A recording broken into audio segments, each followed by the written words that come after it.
Muy buenas tardes a todos y a todas que nos acompañan hoy día en la tarde en este taller que lleva por título Psicoeducación y apoyo parental en tiempos de cuarentena.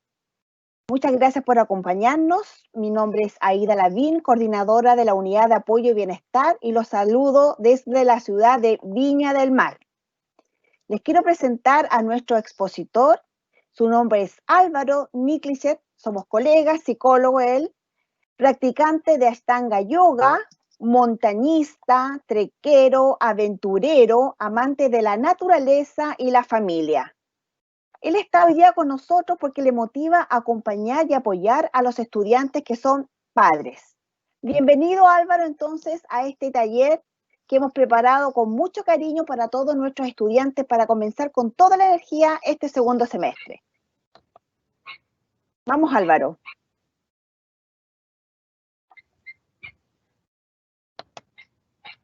Queridos estudiantes, ¿me escuchan? ¿Sí? Queridas y queridos estudiantes, mi nombre entonces es Álvaro Niklicek, psicólogo, como me presentó Aida. Agradezco mucho la invitación, agradezco sobre todo la instancia también de Duoc de desarrollar, de generar una actividad destinada a la psicoeducación y al apoyo parental en tiempos de cuarentena, porque creo que es un tema súper importante hoy en día. En condiciones, digámoslo así, en condiciones normales, las personas tenemos mucho más apoyo de nuestro entorno, tenemos más apoyo de la escuela, del jardín, de nuestros familiares, del consultorio y distintas ayudas que nos permiten desarrollar nuestros roles parentales. Ahora, entendemos y tenemos súper claro que con las medidas de cuarentena tenemos de alguna manera un poquito forzada que estar en la casa, ¿no es cierto? Entonces, todos los roles parentales o todo el desarrollo de los niños se produce principalmente en la casa. Por eso, si es que quieren, por ejemplo, saber cómo se desarrollan los niños, cómo se desarrollan sus procesos de aprendizaje durante las distintas etapas del desarrollo, cuál es la importancia del vínculo que ustedes generen con sus hijos durante la crianza, los invito y las invito a que permanezcan conectados hasta el fin de las transmisiones y que también participen mediante el chat. Ahora, Aida, querida, cuéntanos, ¿cómo pueden participar los estudiantes de la actividad? Ojalá que participen haciendo muchas preguntas y les voy a contar que hemos organizado la actividad en 2 etapas, ¿cierto? Finalizada la primera etapa, vamos a dar tiempo para hacer algunas preguntas y vamos a continuar entonces de la misma manera, ¿cierto? En la segunda etapa para terminar con unas preguntas al final del taller. ¿Bien? ¿Estamos preparados entonces? Maravilloso. Ya, comencemos, Álvaro, en este momento. Comencemos entonces.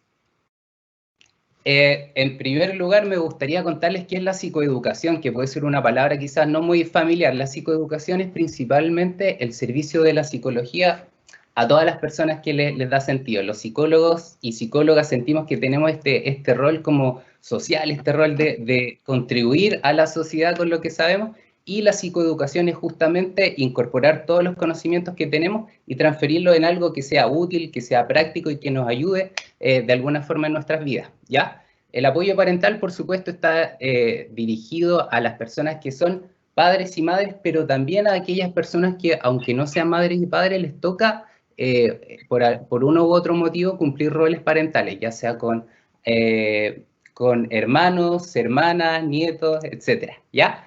Así que vamos con el taller.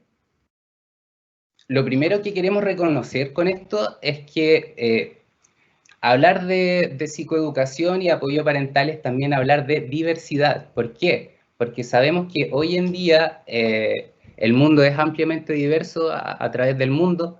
Tenemos distintas culturas, tenemos distintas costumbres y sabemos que hay tantas realidades como personas, familias y hogares hay hoy en día, ¿ya? Con las condiciones de cuarentena desconocemos, yo creo en el mundo en general desconocemos la realidad que le está tocando vivir a cada persona, a cada familia, a cada niño, a cada niña. Pero lo que sí quiero destacar también, y en lo que quiero que tengamos confianza, es que todo lo que vamos a revisar, todo lo que vamos a conversar durante el taller, son cosas que se han ido desarrollando, conocimientos que se han ido acumulando, con un sentido súper práctico en distintas culturas, en distintos contextos, en distintas partes del mundo. Por lo tanto, esperamos que sean súper útiles y sean súper pertinentes para la realidad que hoy en día le está tocando vivir, ¿ya? La actividad tiene dos partes. Vamos a ir con la primera parte. La primera parte, queridas y queridos, tiene que ver con las etapas del desarrollo humano. Cuando hablamos de las etapas del desarrollo humano, ¿de qué estamos hablando? Lo primero que quiero que destaquemos es que el desarrollo humano está íntimamente ligado con el aprendizaje, ¿ya? Son parte de lo mismo. En el fondo, nos desarrollamos en la medida que aprendemos y aprendemos en la medida que nos desarrollamos. ¿Cómo se produce el desarrollo? ¿Cómo se produce el desarrollo en todas las personas? El desarrollo, podríamos decir que está condicionado por la maduración de nuestro sistema nervioso central, ¿ya? ¿Qué quiere decir esto, queridas y queridos? Que en la medida que se va desarrollando nuestro cerebro, vamos pudiendo aprender distintas cosas. Y por contraparte, podemos aprender algo solamente cuando nuestro cerebro y cuando nuestro cuerpo, por así decirlo, está preparado para aprender, ¿ya? ¿Cómo se produce la maduración? La maduración se produce en la relación de las personas con el ambiente.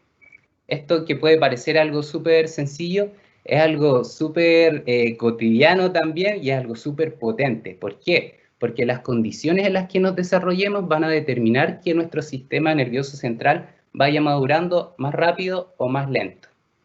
Ahora, otro concepto que me gustaría que revisemos en relación a esto, o otro aprendizaje que es súper importante para entender la maduración, el desarrollo y el aprendizaje, es que el desarrollo del cerebro no se produce de una forma armónica. ¿Esto qué quiere decir? El cerebro no crece parejo, por así decirlo, en todas sus partes al mismo tiempo.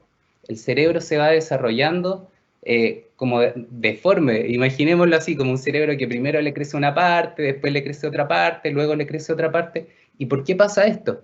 Esto es un producto, diría yo, una herencia que tenemos de la evolución de todas las personas que han vivido durante los miles de años que lleva la evolución humana sobre el planeta, todas las personas que vinieron antes de nosotros, y este aprendizaje se va traduciendo en los genes y finalmente ocurre así.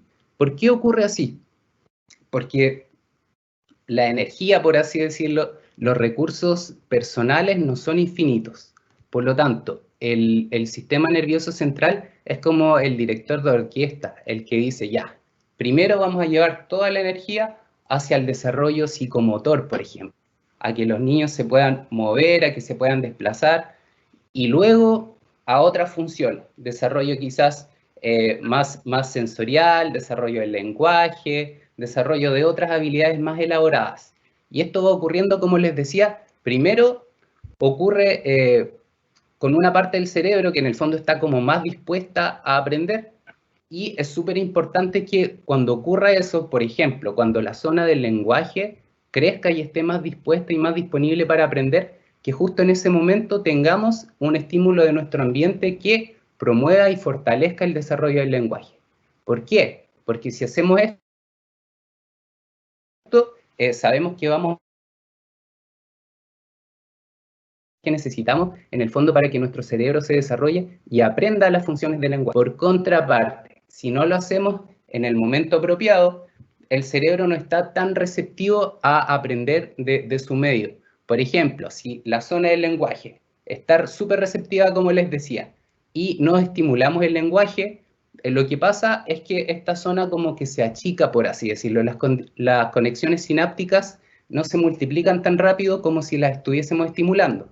Entonces, al achicarse, por así decirlo, esta zona, la energía se va a otra área del cerebro para que aprendamos otras cosas. Es como si el cerebro de alguna forma leyera la relación que tenemos con nuestro ambiente y dijera, ya, en este momento sí es importante aprender el lenguaje, me doy cuenta que la relación con el entorno sí es importante aprenderlo, por lo tanto, lo aprendemos. Ya, esto nos lleva al concepto de neuroplasticidad, y esto quiere decir que nuestro sistema nervioso es sumamente plástico, tenemos muchas oportunidades de aprender. Nosotros, nuestros abuelos, nuestras madres, nuestros hijos, nuestras hijas, ¿ya? Nos vamos a enfocar principalmente en el desarrollo y en el aprendizaje de niños y niñas. Y para esto vamos a ir revisando distintas etapas y vamos a ver cómo se presenta la neuroplasticidad. Y la neuroplasticidad, entonces, como les decía, es esta capacidad que tenemos de generar nuevas conexiones sinápticas, y lo importante de esto es reconocer en qué momento entonces tenemos que aprender qué cosa, ¿ya? Vamos entonces ahora a revisar las distintas etapas del desarrollo. Nos vamos a centrar en la primera etapa de la vida y vamos a ver las distintas etapas desde la infancia hasta la adolescencia, ¿ok?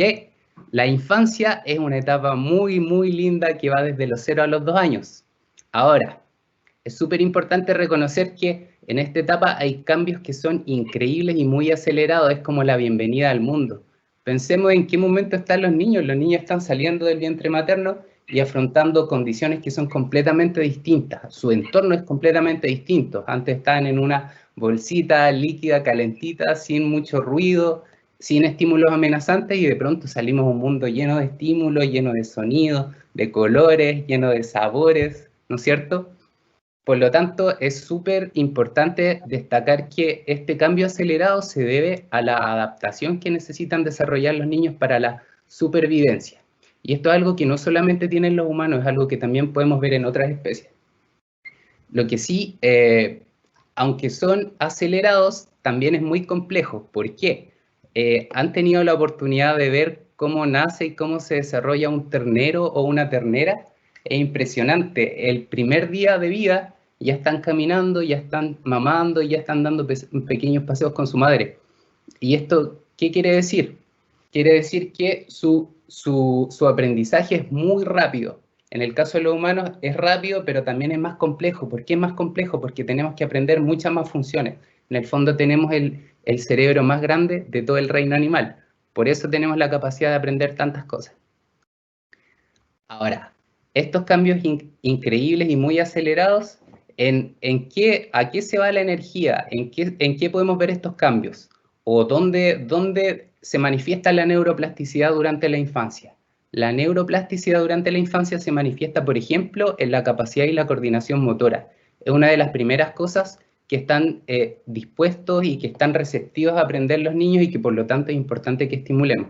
La capacidad y la coordinación motora se van desarrollando porque los niños tienen la inquietud, los niños y las niñas tienen la inquietud de conocer el mundo, quieren explorar distintas sensaciones, distintas texturas, quieren alcanzar objetos, quieren saber qué es eso, y esto los lleva a irse moviendo. En la medida que se van moviendo, también van desarrollando coordinación. En el fondo aprenden cómo desplazarse, aprenden cómo tomar una pelota, aprenden cómo tomar también lo que no tienen que tomar, ¿ya? Es súper importante entonces destacar esta capacidad y esta coordinación motora entre los 0 y los 2 años, es una de las claves del desarrollo. Junto con la capacidad y la coordinación motora, las niñas y niños también aprenden las capacidades sensoriales. ¿Esto qué quiere decir? Aprenden y desarrollan mucho sus sentidos. Pensemos en las niñas y niños cuando recién nacen. Cuando recién nacen, lo que pasa es que sus sentidos están mucho más enfocados a la supervivencia. Ellos quizás no tienen tan desarrollada la vista, ya tienen desarrollada la vista y la vista se va desarrollando de manera progresiva, pero posteriormente con los sentidos que vienen como a flor de piel son principalmente el gusto, el olfato y el tacto, que son lo que le permite estar en contacto con su madre y alimentarse, en el fondo la supervivencia, ¿ya? Pero junto con esto, posteriormente van desarrollando entonces la vista y la audición también. Lo que sí, la audición también sabemos que se desarrolla dentro del útero, cuando están, todavía no han salido, ¿ya? Todavía no han salido. ¿Y cómo sabemos eso? Porque son capaces de reconocer los latidos del corazón de su madre, ¿ya? Ahora, otro logro importante en el que se manifiesta la neuroplasticidad, esta capacidad para aprender y generar conexiones sinápticas, es en el desarrollo del lenguaje. El desarrollo del lenguaje es súper variable, ¿ya? Es súper variable entre distintas culturas y dentro de una misma cultura. O sea, las niñas y los niños no aprenden a hablar al mismo tiempo. Lo que sí, normalmente reconocemos que aprenden a comprender el lenguaje en una primera instancia y luego a reproducir el lenguaje. O sea, primero entienden y luego son capaces de hablar. Lo que sí, su lenguaje está limitado a ciertas condiciones. Tienen un lenguaje que es súper, súper concreto. Pueden hablar de cosas que están ahí, no pueden hablar de otras cosas que no están acá, ¿ya? Eso es algo importante. Otra cosa importante es que entienden conceptos que escuchan de manera reiterada en el tiempo. No aprenden palabras que en el fondo decimos de vez en cuando o palabras muy elaboradas. Ahora, uno quizás de los logros fundamentales y más importantes que ocurren durante la infancia y que tienen que ver con el desarrollo, el aprendizaje y la neuroplasticidad es el apego a las personas cercanas. Las niñas y niños necesitan, es una condición fundamental para su desarrollo, desarrollar un apego cercano y ojalá un apego seguro con las personas cercanas. ¿Esto qué quiere decir? Que si, por ejemplo, no pueden tener un apego directo y un apego estable con su madre, pero quizás tienen a otra persona, un cuidador, una cuidadora, un padre o alguna otra persona que pueda cumplir este rol de apego, también es súper válido. ¿Por qué? Porque los niños y niñas van a estar buscando esta figura, esta representación de seguridad, ¿ya? Otra cosa súper importante y que tiene que ver con el desarrollo o con la relación que establecen con las personas cercanas durante la infancia es que aprenden a confiar o a desconfiar, que es algo súper potente, diría yo, a lo largo de toda la vida y es algo que se empieza a aprender y se empieza a desarrollar como los cimientos durante la infancia. ¿Esto cómo ocurre? Ocurre principalmente de las señales que sientan, principalmente que sientan, no que piensen, sino que sientan en relación con sus cuidadores y también en su exploración del mundo. Por ejemplo, si es que nos descuidamos y, por ejemplo, nuestra hija o nuestro hijo se va a la estufa y se quema, ¿ya? Se quema su manito, va a aprender que es peligroso el mundo. Si es que se cae, si tiene eventos que sean así como un poquito traumáticos desde lo físico, desde lo que le pase con sus sentidos, entonces aprenden a desconfiar del mundo. Y también aprenden a desconfiar en caso de que no tengan una respuesta emocional, ¿ya? Que no tengan una respuesta emocional de sus cuidadores. Por ejemplo, que de lo mismo que ellos estén riendo o que estén llorando y que las personas, los adultos, las personas encargadas de cuidarlo, por ejemplo, no atendamos a sus señales. Por su parte, aprenden a confiar cuando tienen un vínculo cercano, cuando somos capaces de leer sus señales, de responder a sus emociones y también de ayudarlos con sus cuidados de alimentación, descanso, cariño, afecto, ¿ya? Otra cosa que se aprende producto del desarrollo y de la neuroplasticidad es a expresar o a reprimir emociones. Y esto va muy de la mano con lo que comentaba recién. Las niñas y niños aprenden que si es que lloran, por ejemplo, pueden conseguir algo. Si es que se ríen, consiguen también aprobación. Entonces, si es que los niños y niñas ven que la forma en la que ellos manifiestan sus emociones tiene algún efecto en el mundo, aprenden a expresar sus emociones. Por contraparte, si es que reconocen que la forma en la que ellos se expresan no tiene una respuesta, no logra lo que ellos quieren, entonces aprenden a reprimir sus emociones, lo que por supuesto va complicando un poquito el desarrollo. Ahora, junto con el desarrollo emocional y con el desarrollo psicomotor, aprenden la dependencia y la independencia y también la base de sí mismo. ¿Esto qué quiere decir? Que los niños van fluctuando entre la dependencia y la independencia. En ciertos momentos van a querer sentir esta dependencia, van a querer estar en contacto estrecho con sus cuidadores, con su madre principalmente, ¿ya? O con la nodriza, con la persona que los alimenta. Esa es como la persona que normalmente desarrolla esta relación. Y también van a experimentar y van a buscar la independencia. ¿Cómo buscan la independencia? Principalmente a través de la exploración, explorando su entorno, conociendo, tocando, chupando, oliendo, ¿ya? Y esto va consolidando la base del concepto de sí mismo, es decir, van aprendiendo qué pueden hacer y qué no pueden hacer en este proceso de exploración y también van aprendiendo si es que pueden confiar o no pueden confiar en sus cuidadores. A esta altura y durante la infancia de los 0 a los 2 años también podemos reconocer claramente las bases del temperamento y la personalidad. El temperamento tiene que ver con los ciclos de qué tan activo, qué tan bueno para dormir es, qué tan bueno es para hacer pataletas, qué tan intensos son los niños. Ya vamos a tener clarita la película y ya vamos a tener mucho aprendizaje formado en las niñas y niños sobre su temperamento. Y esto es la base para el desarrollo de la personalidad que se viene dando a través del tiempo en las etapas que vienen a continuación. Ahora, si miramos todo esto y pensamos en todos los cambios que están ocurriendo en los niños y niñas durante la infancia, podemos marcar algunos énfasis respecto a lo que podemos suponer que está pasando ahora en la cuarentena. Y pensemos, la capacidad y la coordinación motora, por ejemplo. Normalmente los niños tienen la posibilidad de conocer distintos entornos, ¿cierto? Fuera de la casa. Hoy en día están principalmente en la casa, por lo tanto, es súper importante que tengan espacio y que tengan distintos estímulos para moverse, ¿ya? ¿Esto qué quiere decir? Que podemos ir cambiando, por ejemplo, la superficie sobre la que se desplazan, jugar, poner un cartón, por ejemplo, que gatee sobre un cartón, sobre, no sé, bolsas, distintos estímulos que le permitan tener distintas experiencias sensoriales. Sobre la capacidad sensorial, va junto con lo que les decía recién, espacio, tiempo y distintos estímulos para moverse y para poder sentir. Es súper importante también estimular el lenguaje, decirle algunas palabras, no palabras muy complejas, palabras concretas, pero que ellos escuchen de manera reiterada, que aprendan su nombre, aprendan quizás el nombre de algunos objetos, mamá, papá, ¿ya? Y sobre la base de la confianza, lo principal, y hay que decirlo ahora, prefiero decirlo ahora para que nos quede súper claro, lo principal es desarrollar un vínculo cercano en el que podamos brindar apoyo, cuidado y afecto. Esa es como la base también para que desarrollen un sentido de dependencia y de independencia seguro y también para que su personalidad se siga desarrollando. Ahora, luego de la infancia viene la niñez temprana, que es una etapa que comprende entre los 2 y los 5 años aproximadamente. ¿Cuáles son los cambios que vamos a ir viendo en el desarrollo durante la niñez temprana?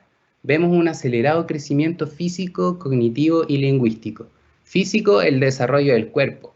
Y se nota porque crecen mucho, así como que se pegan un estirón, se alargan sus brazos, se alargan sus piernas, pero también van madurando sus distintos órganos, mejora como su capacidad física.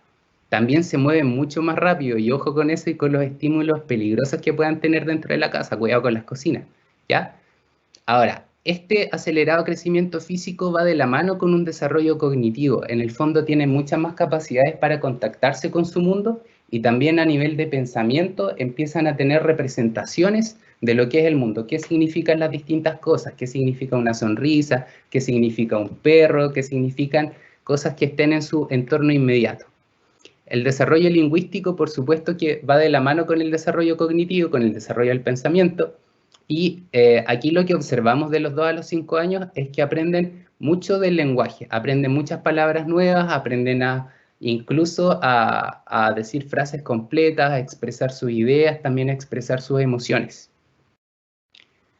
El pensamiento entre los 2 y los 5 años es principalmente concreto, ¿ya? Esto quiere decir que los niños pueden pensar sobre cosas que están viendo en un momento determinado y no cosas que están fuera de su campo visual o de su campo perceptivo, de lo que pueden percibir a través de sus sentidos. Y también se comienza a desarrollar la permanencia de objetos. ¿Esto qué quiere decir? Que poco a poco empiezan a entender que si algo no está a su vista, por ejemplo, su madre salió, empiezan a comprender que su madre todavía está ahí y que salió y que va a volver. Antes de esto, en la infancia, los niños no tienen este concepto de permanencia del objeto y se cree, no lo sabemos a ciencia cierta, pero se cree que los niños en su pensamiento deja de existir algo cuando dejan de percibirlo a través de sus sentidos, ¿ya? Es un gran logro. Se desarrolla el autoconcepto y la identidad, las bases del autoconcepto y la identidad. Los niños en esta etapa del desarrollo ya se empiezan a diferenciar, empiezan a decir yo soy, empiezan a hablar de lo que les gusta, de lo que no les gusta, empiezan a tener autonomía también en sus emociones, en expresar emociones, en también plantear sus puntos de vista sobre las cosas. Por lo tanto, es súper importante que los niños y niñas en esta etapa, por ejemplo, los invitemos a las conversaciones sobre la mesa, que no desaprovechemos esta oportunidad. Los niños y niñas van a estar súper pendientes de entender lo que estamos conversando. Se desarrolla el sentido y las actividades de autocuidado. Los niños y niñas entre los 2 y los 3 años aprenden el control de esfínteres, aprenden a lavarse los dientes, aprenden a vestirse y a tener distintas conductas que tienen que ver con el cuidado del yo, de cuidarse a sí mismos. Es súper importante fortalecerlas, promoverlas, estimularlas, ¿ya? También aprenden y manifiestan roles de género. Aprenden a identificarse con figuras masculinas o figuras femeninas o con la combinación de ambas, ¿ya? Es súper importante que tengan algunos referentes dentro de su entorno inmediato. Por ejemplo, van a aprender las conductas masculinas principalmente de padres, hermanos, abuelos o cualquier hombre de la casa, y las niñas, por su parte, van a ir aprendiendo también a imitar de cierta forma lo que hacen las mujeres que ven en su casa. Y como les decía, también se da una combinación. ¿Por qué? Porque no somos así como en identidad de género, hay mucha diversidad, ¿no es cierto? Y los niños y niñas también aprenden lo que no son, también aprenden a decir, oye, los niños hacen esto y las niñas hacen esto otro, ¿ya? Es súper importante que los acompañemos en ese proceso de identificación y también de diferenciación, y la forma quizás más acertada es haciéndoles preguntas, ¿ya? ¿Qué cosas les gustan de ser niño, por ejemplo? ¿Qué cosas les gustan de ser niña? ¿Qué cosas no le gustan de las niñas? ¿Qué cosas no le gustan de los niños? Y así. Tienen interés y manifiestan abiertamente su interés en jugar con otros niños y con otras niñas, lo que va a ir determinando progresivamente su desarrollo social, ¿ya? También, en este sentido, es fundamental la relación que tengan con sus cuidadores, con sus padres y con otras personas de su entorno inmediato, porque la relación que tengan, la relación que establezcan y que hayan desarrollado, va a ser fundamental, por ejemplo, para que tengan confianza en sí mismos, sepan que pueden salir, que pueden explorar, que pueden jugar con otros niños, y que luego, al volver, por así decirlo, al núcleo familiar, pueden tener el contacto, la cercanía y los cuidados de sus cuidadores, ¿ya? Luego de la etapa que revisamos viene la niñez intermedia, que es la etapa que comprende entre los 6 y los 11 años aproximadamente. Hay grandes avances en la lectura, la escritura y el razonamiento matemático. Aprendemos estas funciones, ¿ya? Lo importante de reconocer es que el funcionamiento del cerebro está súper relacionado entre las distintas áreas. ¿En qué sentido? Aprendemos por una parte escritura y lectura, ¿ya? Escritura y lectura, eso nos permite conocer y representar el mundo. Por otra parte, el razonamiento matemático nos permite entender la relación entre los elementos y tener este pensamiento lógico de que si pasa esto, tiene una consecuencia. Es súper, súper importante. El pensamiento sigue siendo concreto, pero en este punto del desarrollo ya comienzan con el pensamiento más abstracto, a imaginar, a pensar que si hago esto, por ejemplo, aprendo algo que me sirve para cultivar una plantita de tomate, sé que también me sirve para cultivar papitas, ¿ya? Van aprendiendo a transferir los aprendizajes, y lo que aprendieron en un dominio, aprenden que les sirve en otro dominio. Los logros académicos cobran gran importancia, y esto tiene que ver porque en la niñez intermedia ya pensamos que están entrando en la etapa escolar. Y bueno, con los logros académicos son importantes para ellos porque ven que socialmente es algo importante, ven que para sus padres y para todo el sistema escolar en el fondo es importante. Es importante no solo en términos de qué nota me saco, sino que ven que obtienen aprobación mediante los logros académicos.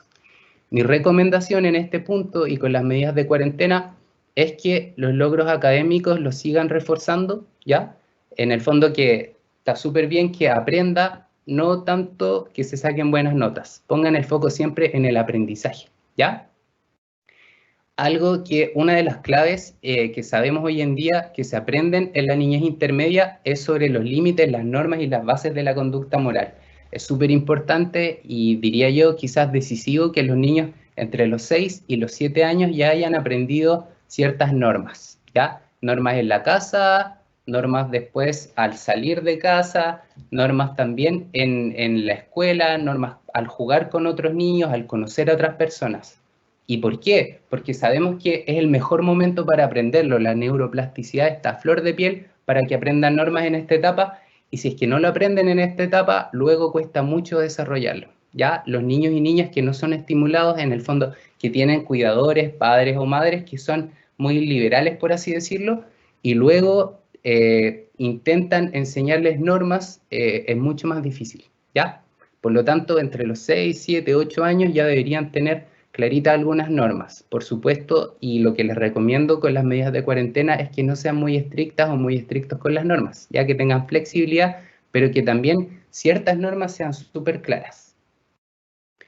Un ritmo acelerado avanza el desarrollo social y emocional. En este punto ya son súper importantes sus pares, otros niños u otras personas que hayan conocido fuera de su núcleo familiar, y el desarrollo emocional es mucho más nutrido. Aprenden a reconocer y a distinguir muchas más emociones y las incorporan a su vida. Es decir, reconocen y distinguen su experiencia emocional. Ya saben que se pueden sentir cansados, que se pueden sentir tristes, alegres, enojados, enojadas, y esto agrega mucho valor a la relación que establecen con las demás personas.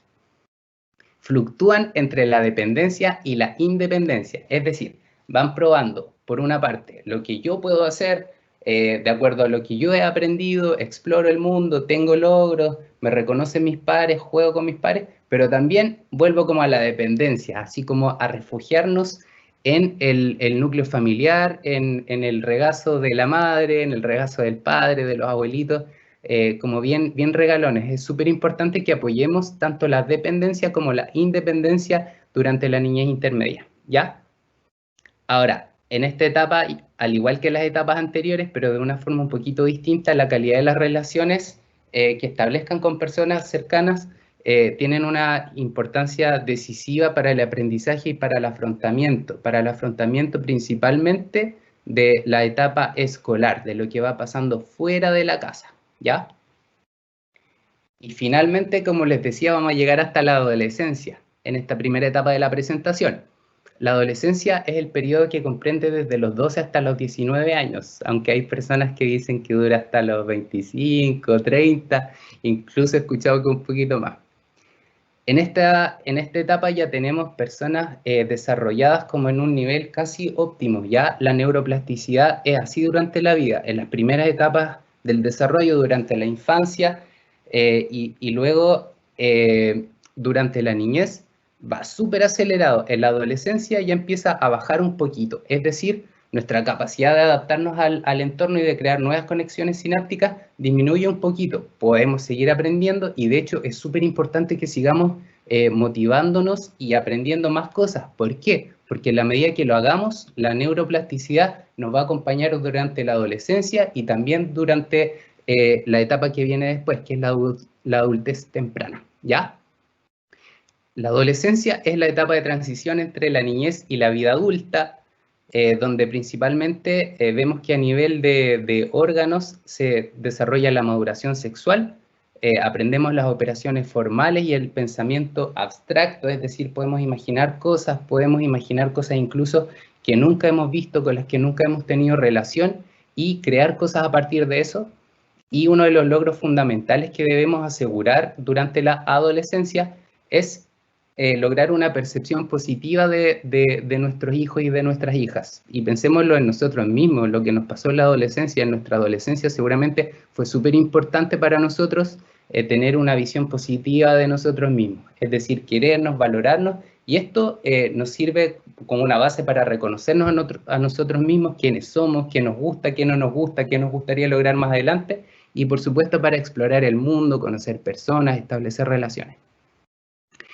En este sentido, es algo que me imagino que ustedes igual han experimentado, durante la adolescencia se busca mayor independencia del núcleo familiar y se busca mayor contacto, compañía y sentido de pertenencia con los pares. Los pares cobran más importancia, por así decirlo, emocionalmente cobran más importancia, aunque también sabemos que los adolescentes igual tienen esta conducta entre la independencia y la dependencia, es decir, igual van a buscar en ciertas ocasiones refugiarse en su núcleo familiar, ¿ya?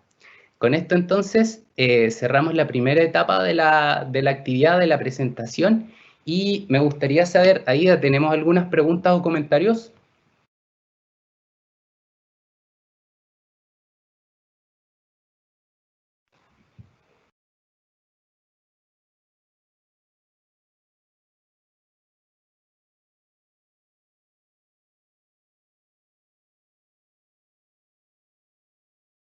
Ahora sí, ahora sí. Gracias, Álvaro, te estaba escuchando, tenía el micrófono bloqueado.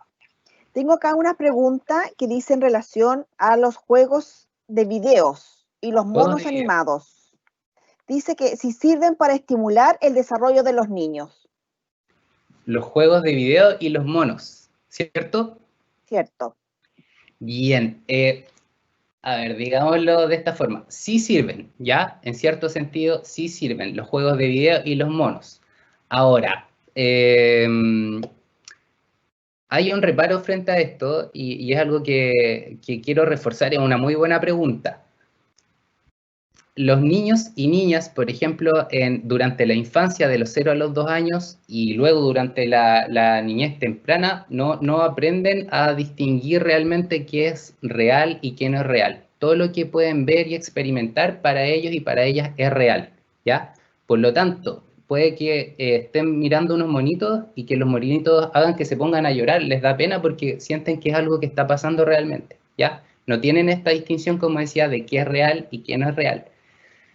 Ayuda a desarrollar, ayuda a que se desarrollen las distintas funciones, las funciones cognitivas, las funciones sensoriales y también las emocionales, pero el problema que estamos observando hoy en día es que las tecnologías han avanzado tan rápido que, esto suena como antiguo, como que yo fuese un tata, pero es verdad, que las tecnologías han avanzado tan rápido que en el fondo la realidad con la que nos podemos conectar mediante los distintos dispositivos, ya sean juegos de video, ya sean celulares, computadores, tablets, etcétera, nos ofrecen un mundo que tiene estímulos tan intensos que luego encontramos un poquito fome la realidad, ¿ya? Entonces, los juegos de video y los monitos sí sirven para estimular el desarrollo, pero a la vez lo que hacen es que suben el umbral de estimulación. Los niños luego van a estar buscando estímulos tan intensos como los que están viendo en los videojuegos o en los monitos y por lo tanto se van a aburrir en clase, no van a querer aprender leyendo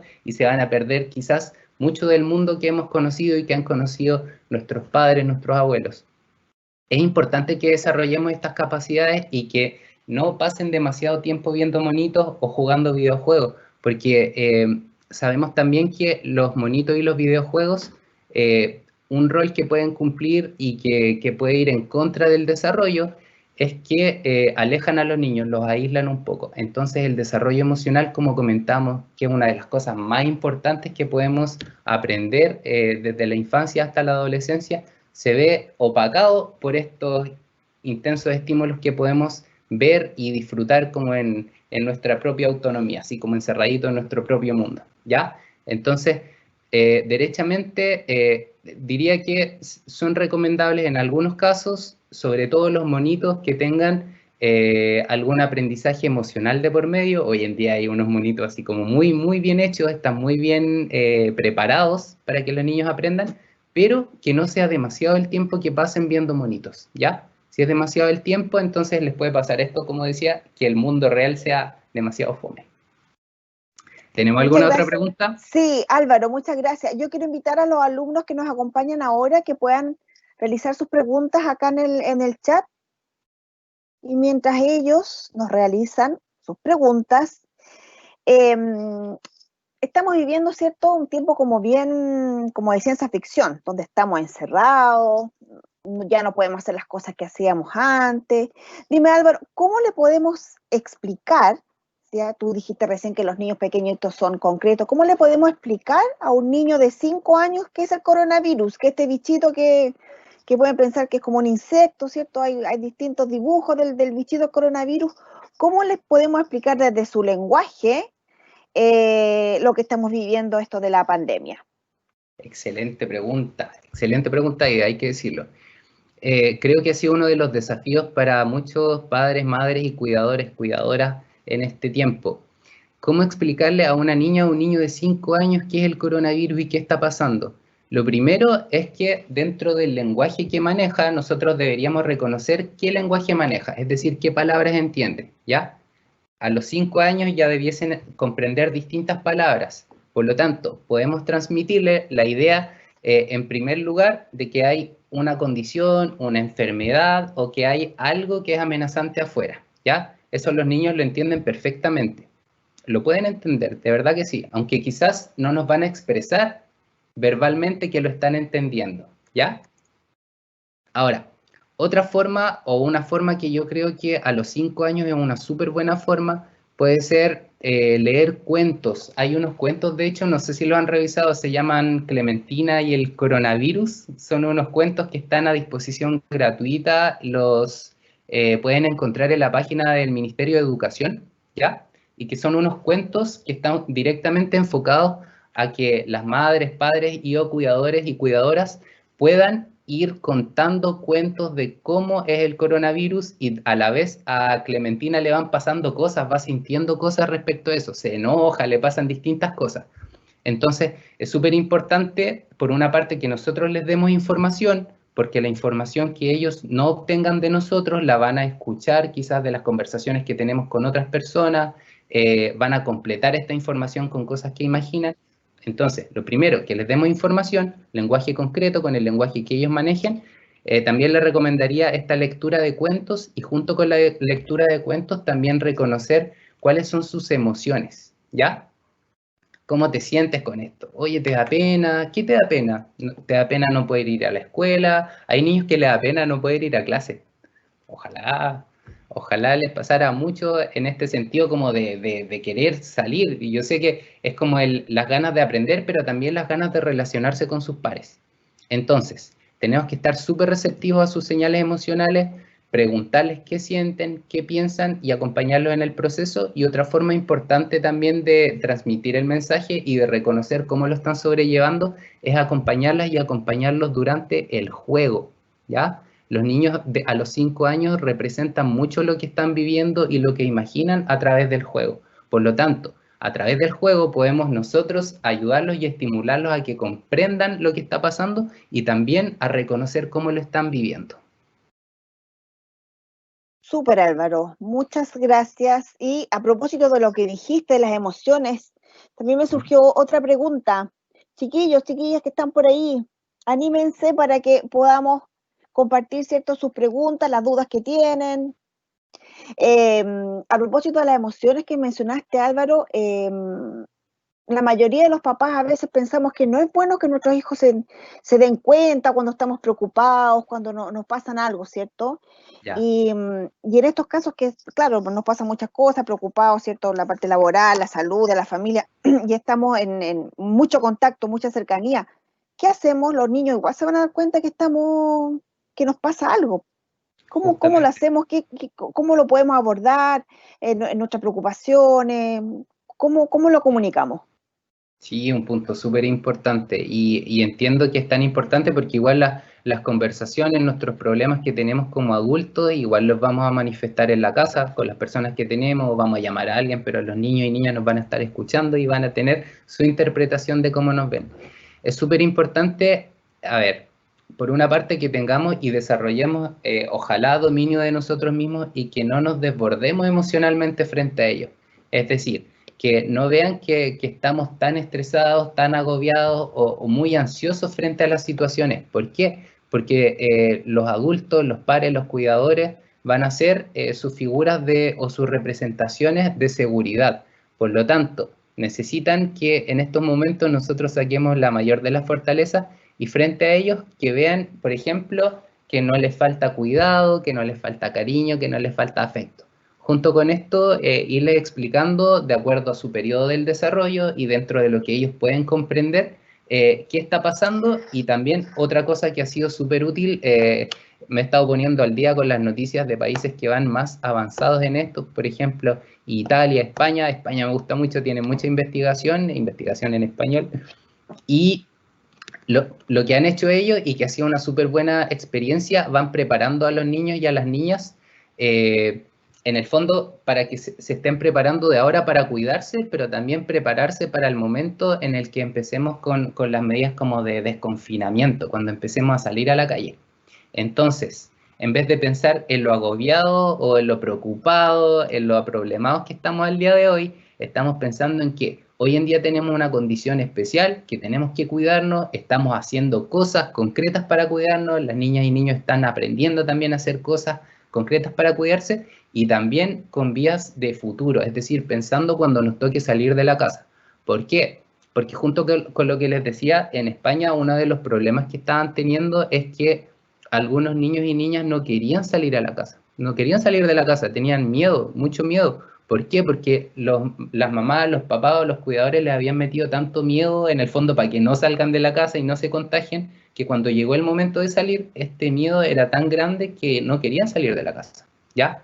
Por lo tanto, no hay que meterle miedo para que no salgan de la casa o para que se cuiden. Más que eso, pensémoslo en positivo. ¿Qué cosas sí tenemos que hacer hoy en día?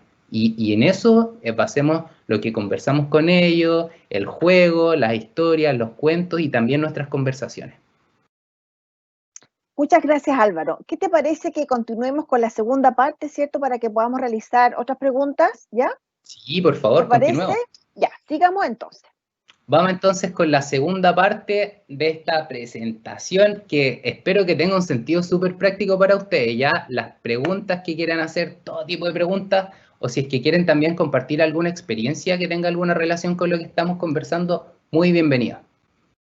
Esta segunda parte de la presentación, de la charla, ¿no es cierto?, tiene que ver con la crianza y los cuidados durante la cuarentena. Lo que esperamos es que, con lo que vamos a ver a continuación, tengan información y unos tips que sean súper útiles, porque una cosa es decir, ya, así es el desarrollo, así se produce el desarrollo, esto le está pasando a mi hijo, a mi hija, pero ¿qué hago?, ¿no es cierto? Esta segunda parte está entonces justamente destinada a responder esa pregunta. ¿Qué podemos hacer para fortalecer nuestros roles parentales y para facilitar el desarrollo de nuestros niños y niñas durante la cuarentena? El primer ámbito, y creo que es una de las bases fundamentales, no solo para los niños y para las niñas, sino que para todas las personas que estamos viviendo este periodo histórico, es el establecer rutinas que sean saludables. ¿Y por qué?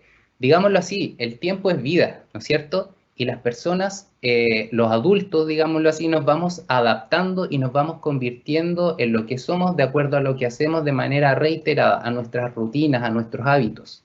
Por lo tanto, en las condiciones que tenemos hoy en día y dentro del alcance de nuestras posibilidades, es súper, súper importante que desarrollemos rutinas saludables. Y rutinas saludables que nos van a hacer bien a nosotros como personas, ¿no es cierto? Pero también nos van a hacer bien a nosotros y esto se va a traducir en que vamos a ser mucho más efectivos en el cumplimiento de nuestros roles parentales. Las rutinas saludables entonces le hacen muy bien a los adultos y también le hacen muy bien a los niños. ¿Por qué? Porque los niños van a estar sintiendo a los adultos, van a estar viendo a los adultos y también van a estar desarrollándose en un contexto. Si este contexto es su casa, que en su casa entonces tengan rutinas saludables y este ritmo facilita mucho la adaptación. Es súper importante entonces crear condiciones estables durante la cuarentena para facilitar la adaptación. Imagínense que nuestro entorno cambiara todos los días. Un día nos levantamos y la puerta en vez de estar allá está al otro lado. La micro en vez de pasar para allá, va para allá, va al otro lado. Algo que sabíamos que tenía un sabor dulce, tiene un sabor salado. Imaginémonos que el mundo cambiara permanentemente, no nos permitiría adaptarnos, ¿ya? Por eso las rutinas, que las cosas sean realmente o relativamente estables dentro de nuestras posibilidades en el día a día, facilita mucho que aprendamos y nos adaptemos. ¿Por qué? Porque vamos a tener un entorno más seguro. Ya sabemos a qué hora vamos a comer, sabemos a qué hora nos acostamos, etc. ¿Qué tipo de rutinas, queridas y queridos, es importante establecer para darle valor al tiempo? La actividad y descanso. Reconocer cuánto tiempo le vamos a dedicar a nuestro día, a nuestras actividades diarias y también a nuestro descanso. Es fundamental que descansemos bien durante la cuarentena. ¿Por qué? Porque ya lo vamos a ver más adelante. Es esperable que estemos, aunque parezca paradójico, con menos actividad, pero con mayor consumo de energía. Las personas estamos consumiendo mucha más energía en el periodo de cuarentena que lo que normalmente estamos acostumbrados. Junto con esto, establecer rutinas saludables de alimentación e hidratación, tanto con nosotros como con nuestros hijos y nuestras hijas, ¿ya? La alimentación, por supuesto, aquí hay mucho que decir, no vamos a profundizar en el tema, pero es importante que, como les decía, dentro de sus posibilidades, tengan una alimentación variada, bien nutrida. Ojalá puedan comer hartos vegetales orgánicos, ojalá los vegetales orgánicos, aprovecho de pasar el dato, tienen muchos más nutrientes, tienen 4, 5, 6, 7 veces más nutrientes que los que no son orgánicos. La hidratación, como nos movemos menos, podemos sentir que necesitamos menos agua, pero nuestro cuerpo necesita la misma cantidad de agua, en promedio 2 a 3 litros al día. Por supuesto, nuestros niños y niñas también tienen que estar siempre alimentados y muy bien hidratados. La higiene y los cuidados personales, tanto nosotros, como decía entonces, como con nuestros niños y niñas. Es importante que mantengamos hábitos de higiene y de cuidados personales. Está comprobado que no solamente porque vamos a estar más limpios, ¿no es cierto? Y quizás más frescos, sino que también se producen procesos hormonales asociados a esto. Nos sentimos bien cuando estamos limpios. Normalmente pasa esto. Y esto es porque se liberan endorfinas y en el fondo nuestro cuerpo hace que nos sintamos bien. No es solo algo de pensamiento, no es solo porque yo pienso que es bueno estar limpio, estar limpia, sino que nuestro cuerpo también le gusta estar limpio, ¿ya? Ahora, es importante también compartir y socializar. Seguramente con la cuarentena nos hemos ido un poquito más para adentro, tenemos más contacto con las personas que vemos día a día, con las personas de nuestro entorno cercano, y es súper importante que con las personas que estemos en contacto, con las personas que tengamos en nuestro entorno, que podamos compartir, ya compartir distintas cosas, darnos esa oportunidad quizás de hacer actividades que no hemos hecho antes. No sé, un karaoke, jugar a algo, conversar sobre algo, dar tiempo y espacio para que tengamos actividades en conjunto. Por otra parte, igual es importante socializar y salir de este mundo como de la casa, por supuesto, mediante el teléfono, mediante videollamadas y otras actividades que nos permitan ver fuera de nuestro hogar. Expresar emociones, algo clave. ¿A quién le ha pasado o a quién no le ha pasado que sus emociones se han movido un poco más durante este tiempo? Es esperable que nuestras emociones se muevan mucho más, por lo tanto, es súper sano y es súper conveniente que podamos expresar nuestras emociones. ¿Por qué? Porque las emociones que expresamos se convierten en algo más positivo, por así decirlo, con nuestro entorno. Se traducen en algo, se transforman en algo. Las emociones que no expresamos se guardan y también se transforman en algo que sabemos al día de hoy, que incluso las personas podemos tener enfermedades físicas asociadas a la no expresión de nuestras emociones, ¿ya? Es sano entonces expresar las emociones. Y algunas personas me han preguntado, oye, veo que mi hija o mi hijo, por ejemplo, está muy triste y yo hago cosas para que se ponga contento, para que se ponga contenta. Está bien, está súper bueno, pero también hay que dar espacio a la tristeza. Las niñas y los niños aprenden sobre la tristeza, ¿ya? Aprenden sobre la rabia también. No son emociones que tengamos que decirle, oye, la alegría solamente es bueno y la rabia, la tristeza no, sino que debiésemos validar, yo creo, también en los niños y en las niñas la expresión de las emociones y profundizar en su comprensión, ayudarlas y ayudarlos a que entiendan mejor sus emociones. A veces puede que tengan pena y que esta pena la manifiesten como rabia, como una pataleta quizás. Pero finalmente lo que sienten o lo que sienten como más en el núcleo es pena. Por lo tanto es súper importante que las y los ayudemos a conectarse con estas emociones y hacer las distinciones entre las distintas emociones. La actividad física y el juego son clave. Aquí no quiero decirles que estemos todos como en la onda de hacer mucho ejercicio, ser todos fit. Sé que hay tendencias en Instagram, por ejemplo, respecto a eso, pero sí es importante que nos movamos. Ya es importante que tengamos alguna actividad con sentido, con propósito, que nos mueva y que nos saque un poquito quizás del escritorio, o que nos saque de la cocina o de los espacios que tengamos en la casa. Quizás correr todas las cosas un día y hacer ejercicio y jugar. Jugar es algo clave que nos sirve tanto a los adultos y que por supuesto les sirve a las niñas y a los niños en sus procesos de aprendizaje. Establecer horarios para estudiar y también horarios para trabajar. Y finalmente, si es que consideramos que tenemos un orden, por así decirlo, o una planificación, o quizás no una planificación, pero sí realizamos actividades en el fondo en todos los ámbitos que son importantes en nuestra vida, y estas acciones, estos hábitos son relativamente estables a través del tiempo, van a facilitar la, van a facilitar la adaptación, ¿ya? Y recuerden, cambiar mucho los hábitos, cambiar mucho las rutinas, genera más estrés y disminuye la capacidad que tenemos para adaptarnos, ¿ya? Por lo tanto, es súper bueno, es súper recomendable que estos hábitos sean relativamente estables a través del tiempo. Ahora, una cosa que sí o sí quiero dejar como un mensaje de esta actividad es que el vínculo que establecemos con nuestros hijos, con nuestras hijas, el vínculo que establecen los niños con sus cuidadores es fundamental para el apego y para la seguridad que se desarrolla durante la vida.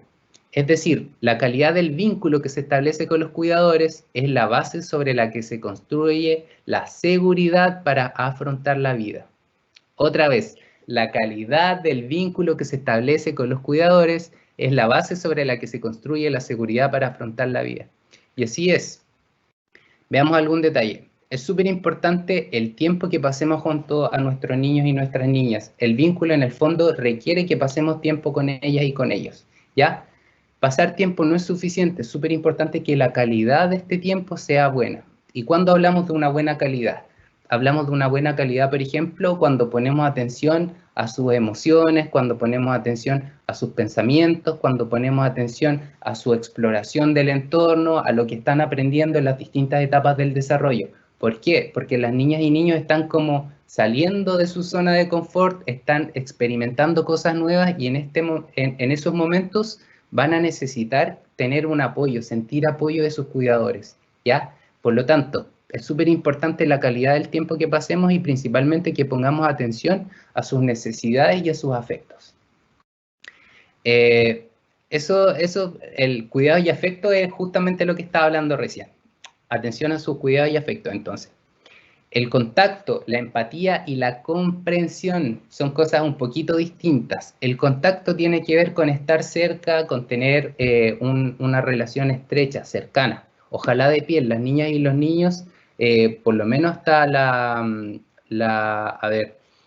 ¿hasta qué edad diría yo? Hasta los 7 años más o menos, para ellos es clave tener como el contacto físico permanente, ojalá a flor de piel. No quiere decir que estén todo el día pegados, pero sí van a jugar, van a salir, van a explorar. Como les decía, van a probar la independencia, pero también van a probar la dependencia. Necesitan sentir este núcleo cercano.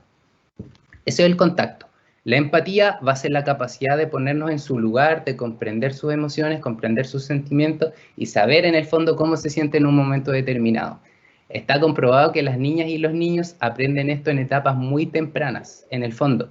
Aprenden en la infancia, de los 0 a los 2 años, los niños ya saben, ya reconocen si es que sus cuidadores, sus padres o sus madres, si es que responden a sus señales, ¿ya? Y esto, como decíamos antes, tiene mucho impacto y tiene un efecto muy grande en cómo se siguen desarrollando durante su vida. Para los niños ya de 5 años en adelante, valoran mucho la comprensión, que los validemos, que les hagamos preguntas, que reforcemos lo que están aprendiendo, ¿ya? Que en el fondo sientan que comprendemos lo que a ellos les está pasando. ¿Por qué? Porque sienten que ya son una persona autónoma. No sienten soy un niño y tengo mucho que aprender y dependo de mis padres, sino que sienten yo ya soy una persona, me gustan cosas, siento cosas, me puedo cuidar solo. Entonces necesitan comprensión y que los validemos como una persona. Es importante, y esto va junto con la pregunta que hacías, Aida, modular nuestras emociones. Es importante que aprendamos a manejar la expresión de nuestras emociones, ¿ya? Como decía, es esperable que tengamos una actividad emocional mucho más intensa y que a veces se nos puedan arrancar un poquito la expresión emocional de algunas emociones que pueden tener un efecto súper fuerte en los niños. Por ejemplo, si ven alguna discusión, ven algún llanto, y si es que es así, es importante que podamos explicarles después. Decirles, por ejemplo, sabes que a mí también me da pena no poder salir a la calle. Y aún así valoro mucho, por ejemplo, que podamos estar juntos, ¿ya? Siempre que comuniquen alguna emoción que sea más relacionado con la pena o con la rabia, también den un mensaje de lo que los pone felices. Esa es una recomendación, anótenla por ahí. Y otra cosa que sin dudas tiene un gran efecto en el vínculo que establecemos con nuestros niños es el refuerzo positivo. Y es decirles y estimularlos a que intenten las cosas, a que prueben las cosas, ¿ya? A que cada vez que logran algo los felicitemos, lo aplaudamos, sonriamos, que tengamos esta sensibilidad frente a su desarrollo. Los niños de esta forma obtienen como un reconocimiento que para ellos es súper útil, es súper útil en términos emocionales, se sienten bien, pero también es súper útil para modelar su conducta. Aprenden qué cosas sí es importante o que sí es valioso que hagan y qué cosas no es importante o que no es valioso que hagan, ¿ya? Y esto, como les decía, tiene un efecto inmediato, nos va a ayudar a sobrellevar la cuarentena, pero también establece la seguridad que nos va a acompañar durante toda la vida, en todas nuestras etapas del desarrollo. Entonces, hasta ahora tenemos rutinas saludables y vínculo. Otra cosa que quiero que comentemos es que jugar es un asunto muy serio. ¿Cómo así? ¿Jugar es un asunto muy serio? Sí. ¿Por qué? Porque mediante el juego se estimula naturalmente el desarrollo y el aprendizaje. ¿Ya? Mediante el juego se estimula naturalmente el desarrollo y el aprendizaje. Es decir, las niñas y los niños juegan. De por sí juegan, es como una conducta natural. ¿Ya? Ahora, los adultos nos olvidamos un poquito de jugar, ¿ya? Y esto tiene que ver, como les decía, porque ya tenemos una representación del mundo, sentimos que ya sabemos muchas cosas. Pero las niñas y los niños, el juego es súper, súper importante, por una parte, para estimular su desarrollo, pero también para aprender muchas funciones. En el fondo, el juego para ellos no es juego, el juego para ellos es realidad, es exploración, es aprender del mundo y es desarrollarse. Hay distintos tipos de juego, quiero que revisemos 4 tipos de juego. El primero es el juego exploratorio. El juego exploratorio empieza desde que los niños nacen, ¿ya? Y su intención es reconocer, saber qué es esto. Esa es como la pregunta que se están haciendo. No es que se la hagan mentalmente, pero sí de alguna forma ven tantos estímulos y quieren saber qué cosas son, qué cosas, para qué sirve, cómo se siente, qué sabor tiene, cuál es su textura, ¿ya? Eso es lo que los mueve. Y el juego exploratorio, que comienza, como decía, comienza en la infancia, comienza desde que los niños salen del vientre materno y llegan a este mundo, va asociado directamente relacionado con su desarrollo sensorio-motor, es decir, al desarrollo de sus sentidos y a su capacidad para movilizarse en el espacio, como veíamos en la primera etapa de la presentación. Ahora, ¿esto quiere decir que los niños, solamente los niños, por ejemplo, de menos de un año realizan juego exploratorio? No, queridas y queridos, el juego exploratorio es algo que nos acompaña durante toda la vida, en mayor o menor medida. En esa etapa, por supuesto, es fundamental porque, como decía, tiene directa relación con el desarrollo sensorio-motor. Ahora, luego del juego exploratorio, de conocer qué es esto, viene un juego que es más instrumental y que lo vemos que normalmente se presenta cerca del año de vida. Y es como si las niñas y los niños se estuviesen preguntando, ¿para qué sirve esto? ¿Ya? Aprendieron ya que hay distintos objetos, distintas cosas, distintos sabores, distintas texturas, y luego, cuando ya reconocen que esas cosas son objetos, empiezan a probar qué cosa pueden hacer con ese objeto. Empiezan a hacerlo chocar, botan cosas, se meten cosas a la boca, ¿no es cierto? Que lo hacen mucho, sobre todo cuando le están saliendo los dientes antes del primer año, pero el juego instrumental tiene una función súper importante y es que aprenden que los objetos son cosas del mundo. Antes, por ejemplo, durante el juego exploratorio, las niñas y los niños no necesariamente saben que los objetos que están ahí están fuera de ellos, no se diferencian de la experiencia que tienen, ¿ya? Con el juego instrumental comienzan a diferenciarse y a reconocer que esta pelota es una pelota, la puedo tomar, la puedo llevar para allá. Y junto con el juego instrumental también comienzan a desarrollar la capacidad de reconocer relaciones causales, a decir, oye, si tiro la pelota, se cae y suena, y también a predecir situaciones, es decir, puedo predecir que si la pelota va hacia allá, quizás se caiga, ¿ya?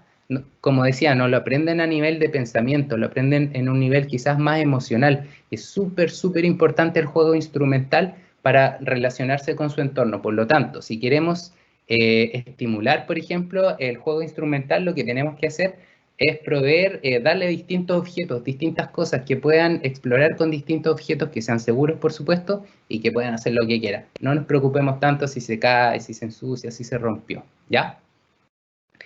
Luego viene el juego simbólico. El juego simbólico ya es un juego mucho más elaborado y se empieza a presentar alrededor de los 2 años. El juego simbólico tiene directa relación con la capacidad del pensamiento, ¿ya?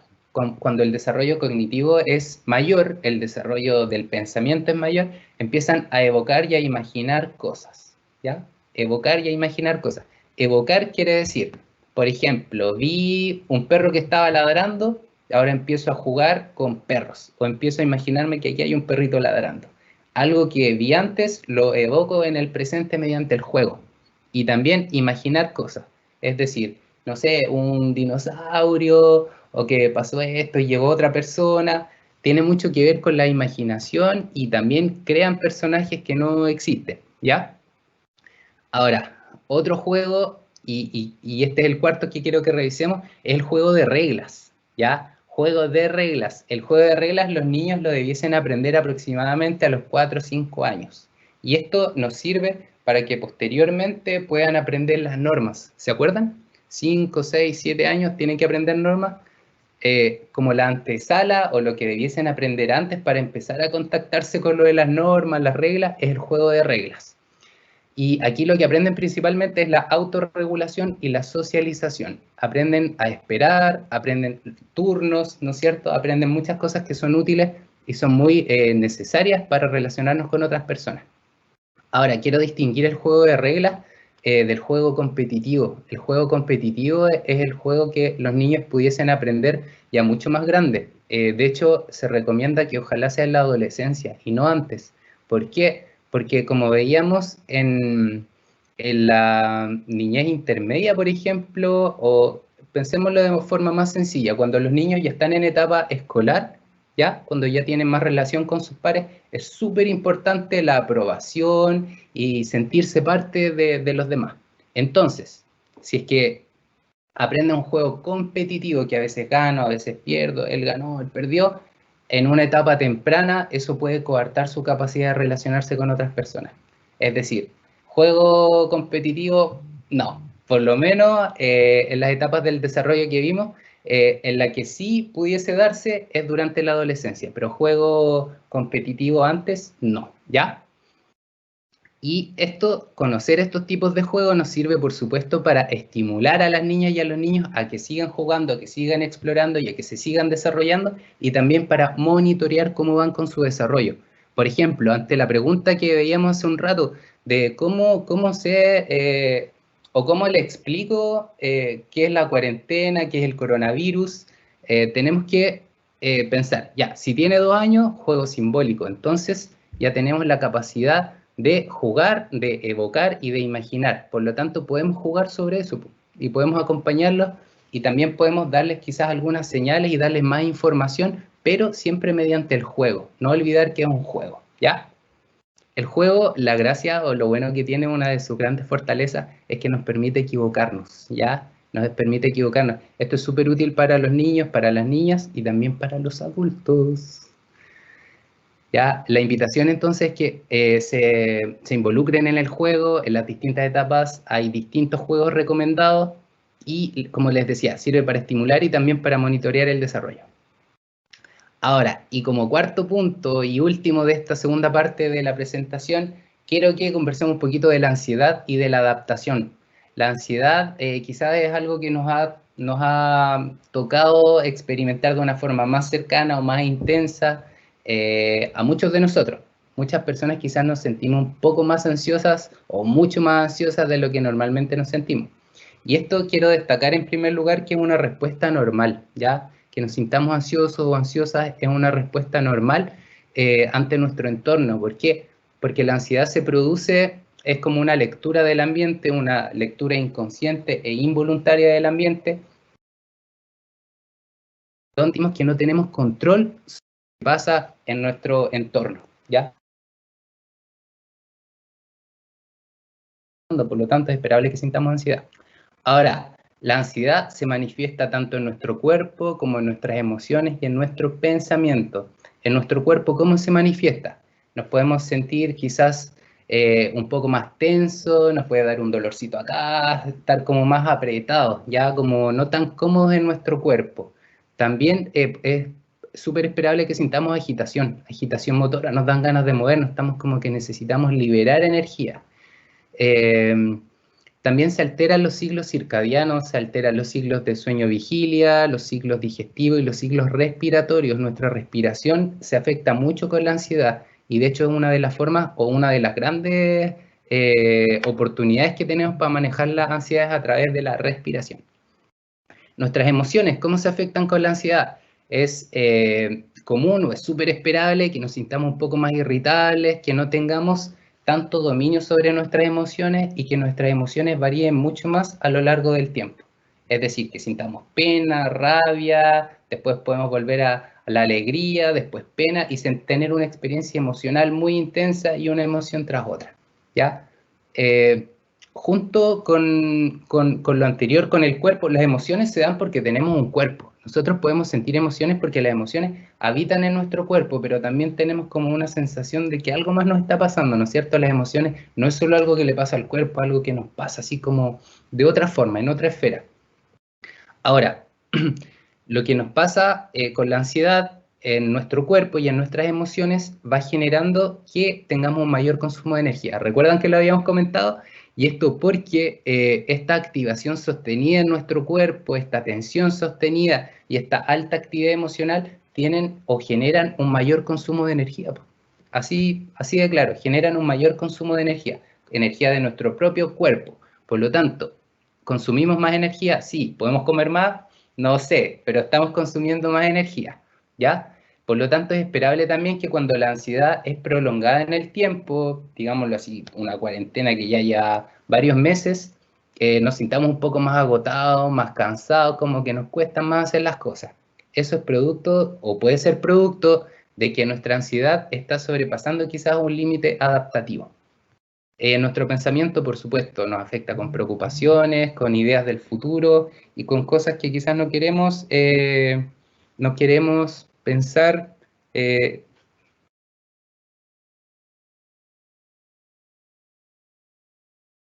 Disculpen, estaba viendo si teníamos actividad en el chat aquí de la presentación.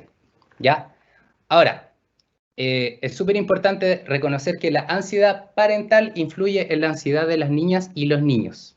Es decir, si es que nosotros sentimos mucha ansiedad, vamos a traspasar sin querer esta ansiedad a nuestras niñas y niños. Por otra parte, si es que nosotros podemos regular nuestra ansiedad, bajar un poquito nuestra ansiedad, esto también va a tener un efecto en nuestras niñas y nuestros niños. Ellos van a sentir que no estamos ansiosos. O por contraparte, van a sentir nuestra ansiedad. ¿Y por qué? Porque son mucho más receptivos a las señales que nosotros les damos a través como de nuestro lenguaje no verbal, de la sensibilidad de que nos acercamos o no, y de cómo vamos modulando nuestras emociones. En las niñas y niños, la ansiedad se presenta bajo irritabilidad y llanto. Aquí estamos viendo ahora cómo podemos reconocer si nuestros hijos o hijas sienten ansiedad. Irritabilidad y llanto. Quizás van a estar mucho más irritables y a llorar mucho más de lo que lo hacían antes. Por otra parte, tienden a presentar más pataletas y atención. En el fondo, una de las funciones que cumplen las pataletas es que les pongamos atención, ¿no es cierto? Hay personas que derechamente, ya de nuevo está haciendo pataleta, y no, como que no le ponen atención a su hijo o a su hija. Es importante que les pongamos atención, que nosotros no nos desbordemos con la pataleta, que no nos enojemos, pero que sí le pongamos atención. Y después de que se le pase la pataleta, saber qué le pasó, qué se siente, en el fondo, por qué está haciendo esa pataleta. Pero siempre en un sentido positivo y validando sus emociones. El control de esfínteres igual puede que retroceda. Los niños y niñas debiesen aprender el control de esfínteres entre los 2 y los 3 años, ¿ya? Es posible que se vuelvan a hacer pipí en la cama y hacer cosas que antes no hacían, cosas que ya habían aprendido. También es importante destacar que el sueño se puede ver alterado, y esto puede ser el sueño de conciliación, puede que les cueste más quedarse dormidos y dormidas, y también el contenido de los sueños es importante, y de los niños, diría yo, de 5 años en adelante, que les preguntemos si soñaron algo, con qué soñaron, y que nos cuenten, así podemos saber mucho más. Se ve afectada también en los niños y niñas, igual que en los adultos, la atención, la concentración y la memoria. Es importante que tengamos pautas saludables entonces para mantener condiciones estables y que permitan, por ejemplo, dedicar tiempo al estudio en caso de que ya estén en etapa escolar. Pero también teniendo esta consideración, que para ellos va a ser mucho más difícil mantener la atención, concentrarse y memorizar cosas. Por lo tanto, lo que podemos hacer en estos casos es acompañarlos y hacer ciclos más cortos de atención. En el fondo, si antes podían estudiar 3 horas seguidas, ahora démosle espacios más cortos, media hora, estudia media hora, después hacemos otra cosa, después media hora y así, parcializando los tiempos dedicados al estudio.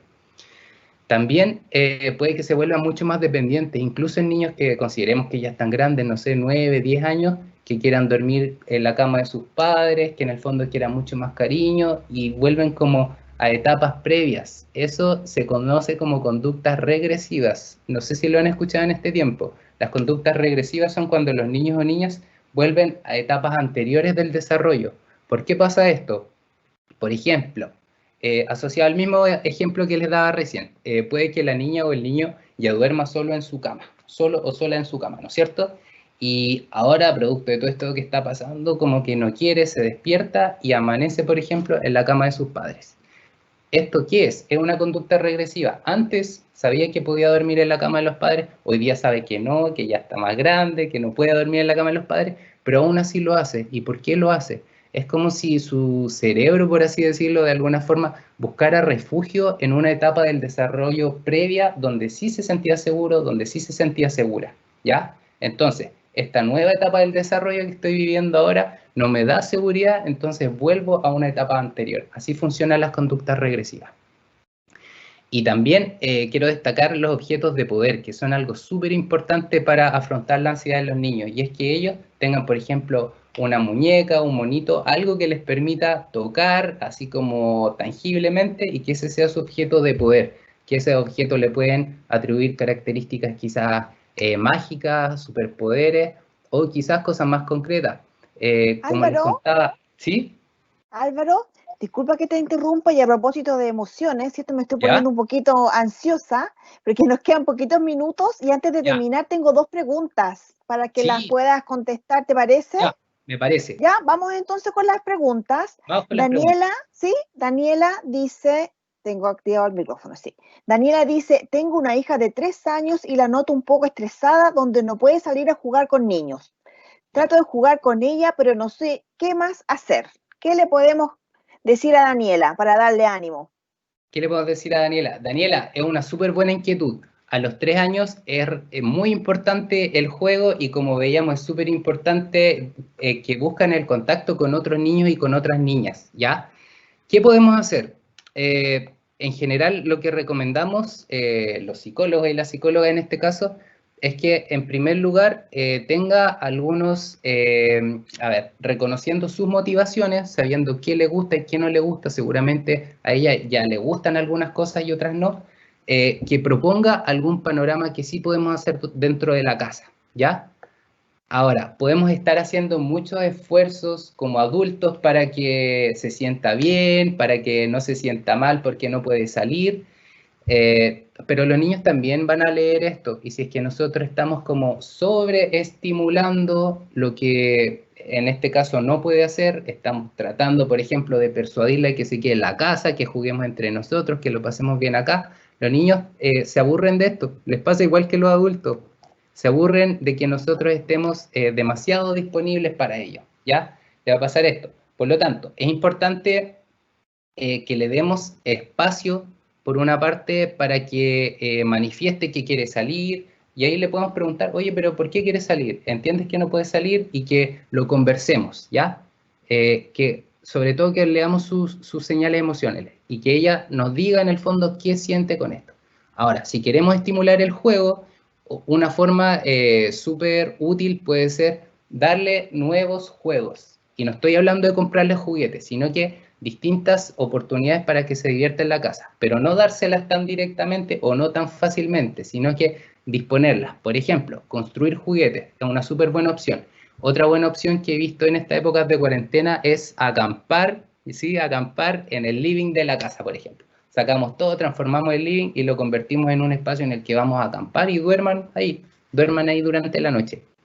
Hay distintas actividades que podemos hacer dentro de la casa y en el fondo debiésemos tratar de que ella se acerque, que a ella le llame la atención, no nosotros estar encima tratando de que ojalá nos pesque con esos juegos. Espero que esa respuesta sirva por ahora, Daniela, ya, pero creo que Gracias. ese es un... Súper bien, Álvaro. Mira, seguimos con las emociones. Dice acá, ¿qué podemos hacer frente a un episodio de crisis de un niño, pena y Ya. rabia, frente a tantos días de encierro debido a la cuarentena?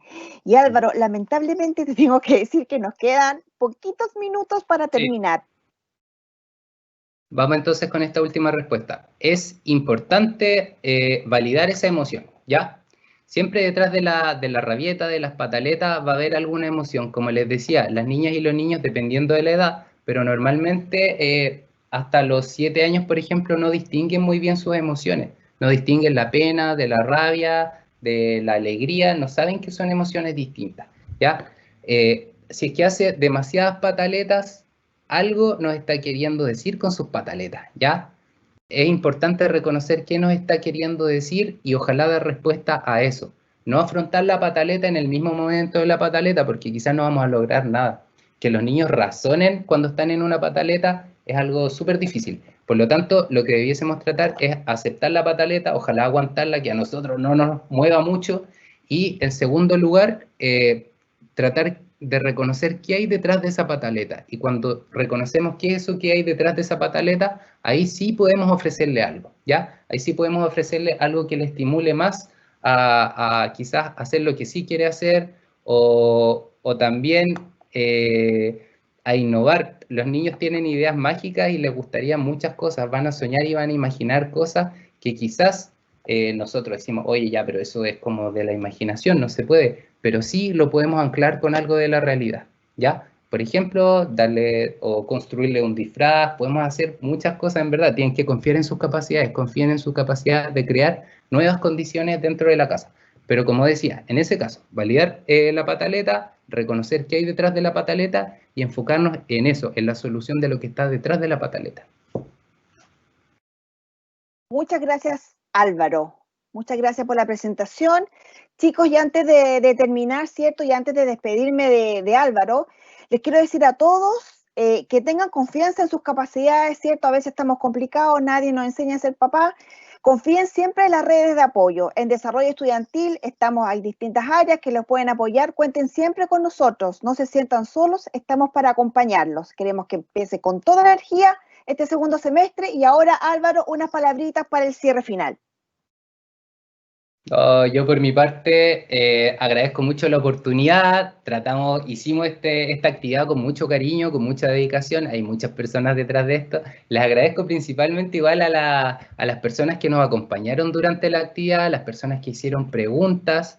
Esperamos que esto les sea útil, no solo para entender, sino que útil para poder hacer cosas durante la cuarentena, ¿ya? Dentro de lo que revisamos es importante entonces entender las etapas del desarrollo y luego reconocer con lo que conversamos en la segunda etapa, rutinas saludables, tenemos que también poner atención al apego, al vínculo, al juego y a manejar nuestra propia ansiedad, ¿ya? Les agradezco mucho entonces, confíen en sus capacidades, en serio, hay mucho que pueden hacer, hay mucho que han aprendido durante sus vidas, si es que están en este momento participando del taller, es porque tienen una historia detrás, porque han habido personas también que los han cuidado, y ese mismo conocimiento está en nuestro cuerpo, está en nuestra genética y está en nuestro desarrollo. Estimulen el desarrollo, es súper importante atender a cada etapa en el momento oportuno, ¿ya? Así que espero que les haya gustado, espero que les sea útil y que tengamos también la oportunidad de vernos en una siguiente oportunidad. Muchas gracias, Álvaro, y a ustedes, chiquillos y chiquillas. Agradecerles que estén con nosotros acompañándonos y invitarlos a que sigan con las actividades que tenemos preparadas, ¿cierto?, para esta bienvenida. Que les vaya muy bien, que tengan un semestre exitoso y cuenten siempre con nosotros que estamos para acompañarlos. Chao, chao.